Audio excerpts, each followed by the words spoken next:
High, Riaz কিচেনে সবাইকে স্বাগতম। সবসময় ভালো রান্নার জন্য অনেক উপকরণ লাগে না। আজ ঘরে থাকা খুব সাধারণ জিনিস দিয়েই বানাচ্ছি একদম লোভনীয় এগরোল। তো চলুন শুরু করি। প্রথমে এক বাটি ময়দা, পরিমাণ মতো লবণ ও তেল দিয়ে ভালোভাবে ময়াম দিয়ে নেব।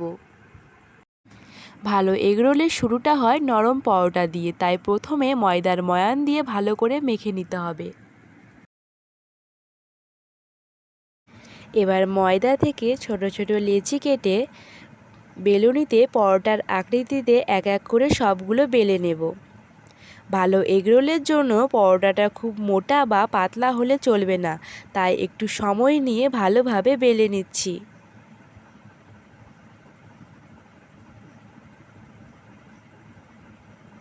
এবার পরোটাগুলো হালকা করে সেঁকে নেব। পরোটা বেশি শক্তও হবে না, আবার কাঁচাও থাকবে না, তাই মাঝারি আঁচে ভালোভাবে সেঁকে নেব।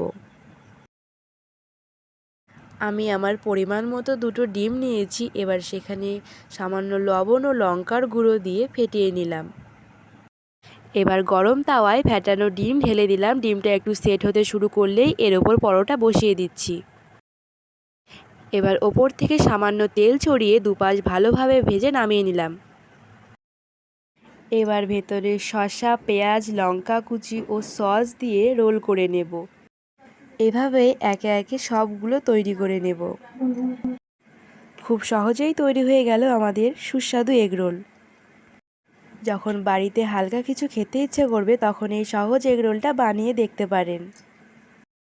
ভিডিওটি ভালো লাগলে একটি লাইক ও এমন সহজ ঘরোয়া রেসিপির জন্য চ্যানেলটি সাবস্ক্রাইব করে পাশে থাকুন। আবার দেখা হবে নতুন রেসিপিতে। ধন্যবাদ।